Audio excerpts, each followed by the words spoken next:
The man accused of kidnapping 13-year-old Jayme Closs and killing her parents is scheduled for his first court appearance today. 21-year-old Jake Patterson faces 2 charges of intentional homicide and 1 charge of kidnapping. His lawyers would not say if he has confessed to the crimes. This video shows a messy home cluttered with games and books. Jayme was found on Thursday by a woman walking her dog about an hour north of Barron, Wisconsin, her hometown. She had been missing for 88 days.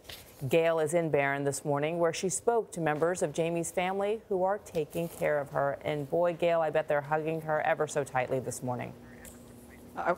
Bianna, hugs that they don't want to let go. I'm standing in front of the jail right now, where for the past 4 days and past 4 nights, Jake Patterson is sat behind those double doors in a cell all by himself.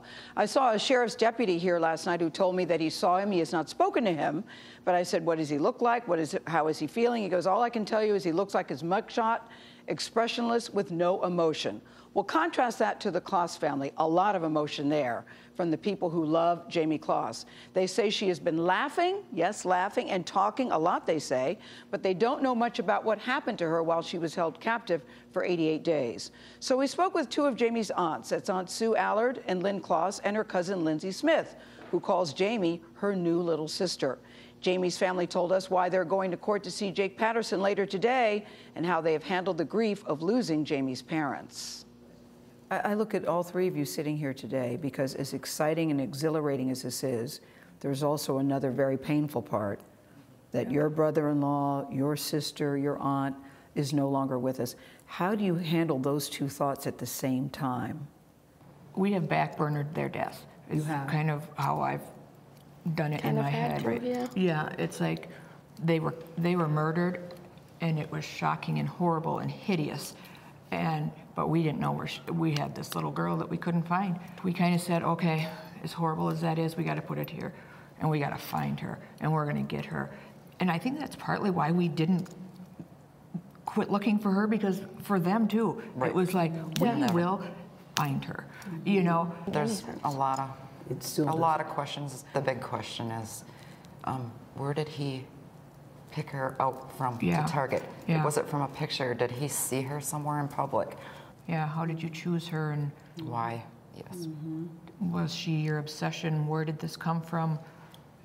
And the other thing that's so troubling is that he had no connection to the family.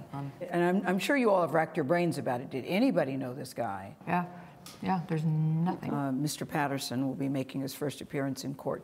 Do you all plan to go there? I'll be there. Yep. Why do you want to be there? Justice for Denise and Jim. Yep. Justice. And for Jayme. I'll make sure. I will be at everyone. What will you think when you see him for the first time? I'm sure anger, disgust. I want him to know that he messed with us as a unit and that good wins.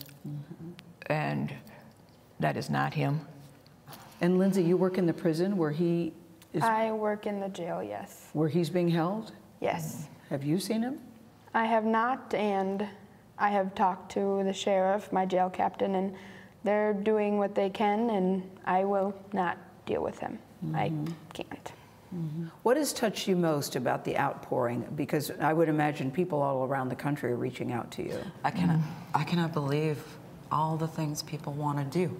Like the message that I got, wondering if we had some of Denise and James's clothes that they could get because they want to make Jayme a quilt. Hairdressers that we know that have offered, bring Jayme in whenever you need to. You know, we'll clear out the salon. We'll do her hair. We'll do her after nails. Hours. Yeah, so yeah, she we'll do her. to.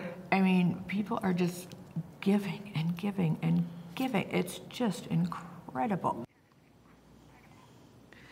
You know, the family members told us the first thing they wanted to do to prepare for Jayme's homecoming is get her room ready. They got her a new bed, a headboard with shelves, they said, because they knew she would like that. Her favorite color is blue, so there's lots of blue in the room. And the most important thing, butterflies. Jayme Closs loves butterflies. They said butterflies symbolize to them rebirth.